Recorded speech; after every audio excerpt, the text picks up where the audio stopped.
अहिल्यानगरमध्ये रविवारी महाराष्ट्र केसरी स्पर्धेची उपांत्य आणि अंतिम फेरी पार पडली। या स्पर्धेत पुण्याचा पैलवान पृथ्वीराज मोहोळ हा यंदाच्या महाराष्ट्र केसरी स्पर्धेचा मानकरी ठरलाय। त्यानंतर आज पुण्यात मोहोळ याचं जंगी स्वागत करण्यात आलं। त्यानं दगडूशेठ गणपतीसह छत्रपती राजाराम मंडळाच्या गणपतीचं दर्शन घेत आरती केली आहे। पैलवान पृथ्वीराज मोहोळने स्पर्धेच्या अंतिम सामन्यात पैलवान महेंद्र गायकवाडवर मात करत महाराष्ट्र केसरी स्पर्धेची गदा पटकावली। मात्र या स्पर्धेच्या अंतिम फेरीत पंचांबरोबर वाद घातल्यामुळे कुस्तीगीर परिषदेनं महेंद्र गायकवाडवर 3 वर्षांसाठी निलंबनाची कारवाई केली आहे। तर उपांत्य फेरीतही असाच वाद पाहायला मिळाला होता। उपांत्य फेरीत मोहोळ विरुद्ध पैलवान शिवराज राक्षे यांच्यात सामना झाला होता। या सामन्यात 40 सेकंदात पंचांनी पृथ्वीराज मोहोळला विजयी घोषित केलं। पंचांनी चुकीच्या पद्धतीने निकाल दिल्याचा आरोप करत शिवराज राक्षे यांनी पंचांशी वाद घातला, तर शिवराजने एका पंचाला लाथ देखील मारली। त्यामुळे कुस्तीगीर परिषदेने शिवराज राक्षे याला 3 वर्षांसाठी निलंबित केलं।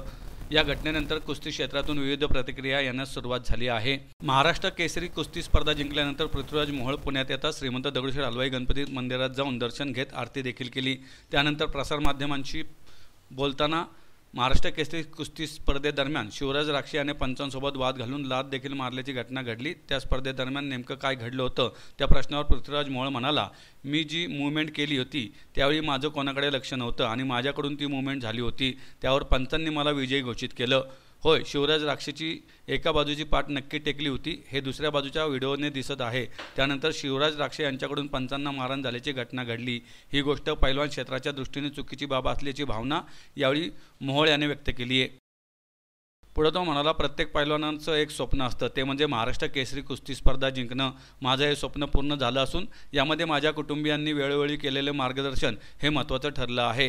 त्यामुळे ही स्पर्धा मी जिंकू शकलो असल्याची भावना त्याने यावेळी व्यक्त केली। वर्षभर चांगली तयारी करून घेतली, चांगली मेहनत करून घेतली, त्याचा रिझल्ट हा नाही। मी भरपूर मेहनत करून घेतली होती, माझ्याकडून मी भरपूर मेहनत केली होती। मला माझ्या विश्वास होता मी काय कुस्ती करू शकतो आणि जशी माझ्या अवस्थांनी सांगितलं, माझ्या कोचर्सांनी सांगितलं तसे मी कुस्ती केली तिथं आणि त्याचा रिझल्ट हा मी ती मुवमेंट केली होती। त्या मुवमेंटला माझं काहीच लक्ष नव्हतं, पण ती मुवमेंट माझ्याकडून झाली होती आणि पंचांचा हा निर्णय दिला, पंचांचा निर्णय हा पंचांनी दिल्यावर मी माझा विजय घेऊन बाहेर पुढच्या कुस्तीच्या तयारीला।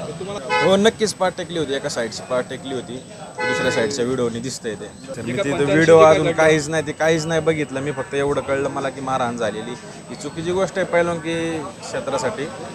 तर तो क्षण सर एक गादा घेणं महाराष्ट्र केसरीची, तो क्षण प्रत्येक पैलवानासाठी हा एक सुवर्ण क्षण असतो आणि तो एक पैलवान कधीच विसरू शकत नाही, असा क्षण होता तो।